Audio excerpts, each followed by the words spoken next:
Sistem pengendalian manajemen sektor publik. Pada pembahasan pertama, kita akan membahas mengenai sistem pengendalian manajemen sektor publik. Dalam pengendalian manajemen meliputi beberapa aktivitas loh teman-teman, diantaranya 1. Perencanaan 2. Koordinasi antar bagian 3. Komunikasi informasi 4. Pengambilan keputusan 5. Adanya motivasi 6. Pengendalian serta terakhir penilaian kinerja terhadap pegawai. Sistem pengendalian manajemen harus didukung dengan adanya perangkat lain berupa struktur organisasi yang sesuai dengan tipe pengendalian manajemen yang digunakan, MSDM, dan lingkungan yang mendukung. Serta struktur organisasi juga harus sesuai dengan desain sistem pengendalian manajemen, karena sistem pengendalian manajemen berfokus pada unit-unit organisasi sebagai pusat pertanggungjawaban. Yang kedua, kita akan membahas mengenai tips pengendalian manajemen. Dalam tips pengendalian manajemen, terdapat 3 hal yang perlu diperhatikan teman-teman. Di antaranya, yang pertama, pengendalian preventif. Dalam tahap ini, pengendalian manajemen terkait dengan perumusan strategi atau perencanaan strategik yang dijabarkan dalam bentuk program-program. Yang kedua, pengendalian operasional. Dalam tahap ini, pengendalian manajemen terkait dengan pelaksanaan pengawasan program yang telah ditetapkan melalui alat berupa anggaran. Yang ketiga, pengendalian kinerja. Pada tahap ini, pengendalian manajemen berupa analisis evaluasi kinerja pegawai berdasarkan tolak ukur kinerja yang telah ditetapkan. Selanjutnya, kita akan membahas mengenai struktur pengendalian manajemen. Di dalam sistem pengendalian manajemen harus didukung dengan struktur pengendalian yang baik. Karena struktur organisasi termanifestasi dalam bentuk pusat pertanggungjawaban atau responsibility centers. Tujuan dibuatnya pusat pertanggungjawaban tersebut ialah sebagai berikut. 1. Sebagai basis perencanaan, pengendalian, dan penilaian kinerja manajer dan unit organisasi yang dipimpinnya. 2. Memudahkan mencapai tujuan organisasi. 3. Memfasilitasi terbentuknya goal congruence. 4. Mendelegasikan wewenang dan tugas ke setiap unit yang memiliki kompetensi. 5. Mendorong kreativitas dan daya inovasi pegawai. 6. Sebagai alat untuk melaksanakan strategi organisasi secara efektif dan efisien. Dan yang ketujuh, sebagai alat pengendali anggaran. Lalu, sebenarnya ada berapa sih pusat-pusat pertanggungjawaban dalam sistem pengendalian manajemen? Yuk kita bahas.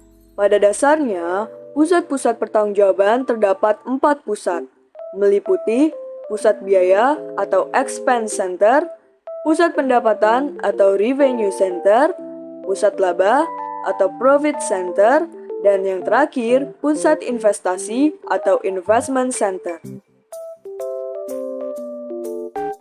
Pusat pertanggungjawaban berfungsi sebagai pengemban budget holder. Maka dari itu, proses penyiapan dan pengendalian anggaran harus menjadi fokus perhatian manajer pusat pertanggungjawaban. Keberadaan Departemen Anggaran dan Komite Anggaran pada pusat pertanggungjawaban sangat diperlukan untuk membentuk terciptanya anggaran yang efektif. Tahukah teman-teman apa fungsi Departemen Anggaran? Departemen Anggaran memiliki 4 fungsi sebagai berikut. 1. Menetapkan prosedur dan formulir untuk persiapan anggaran. Yang kedua, mengkoordinasi dan membuat asumsi sebagai dasar anggaran. Contohnya, asumsi tingkat inflasi, nilai tukar, dan harga migas. Yang ketiga, membantu mengkomunikasikan anggaran ke seluruh bagian dalam organisasi. Dan yang terakhir, menganalisis anggaran yang diajukan dan membuat rekomendasi kepada budgeter dan manajer pusat pertanggungjawaban. Sekarang kita telah memasuki pembahasan yang terakhir nih teman-teman. Pada pembahasan yang terakhir ini, kita akan membahas mengenai proses pengendalian manajemen sektor publik. Proses pengendalian manajemen pada organisasi sektor publik dapat dilakukan dengan cara komunikasi formal dan informal. Pada saluran komunikasi formal terdiri dari aktivitas formal dalam organisasi yang terdiri dari beberapa hal, meliputi 1. Perumusan strategi atau strategy formulation.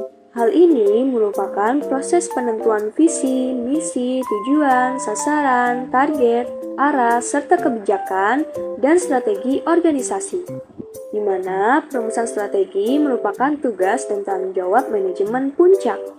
2. Perencanaan strategi atau strategic planning merupakan proses pemantauan program-program, aktivitas, atau proyek yang akan dilaksanakan suatu organisasi dan penentuan jumlah alokasi sumber daya yang akan dibutuhkan suatu organisasi.